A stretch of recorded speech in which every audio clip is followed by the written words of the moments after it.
উচ্চ আদালতের স্পষ্ট নির্দেশনার পরও দেশে নকল ডায়াবেটিস স্ট্রিপ বিক্রি ঠেকানো যাচ্ছে না। বিষয়টি স্বীকার করে জাতীয় ভোক্তা অধিকার সংরক্ষণ অধিদপ্তরের মহাপরিচালক জানান, বাজারে এখনও নকল ওষুধ ও স্বাস্থ্য পরীক্ষার কিট বিক্রি হচ্ছে, যা কোনোভাবেই কাম্য নয়।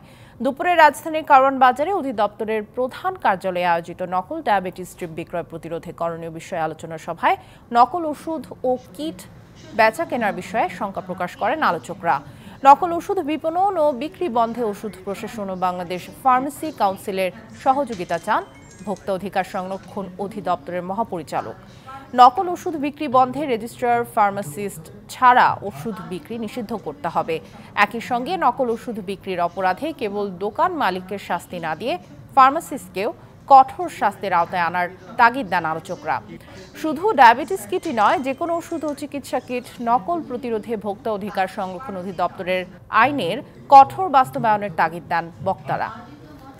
নগদের কাছে সব গ্রাহকই প্রিয়, তাই তো সারা দেশে ক্যাশ আউট চার্জ সবচেয়ে কম।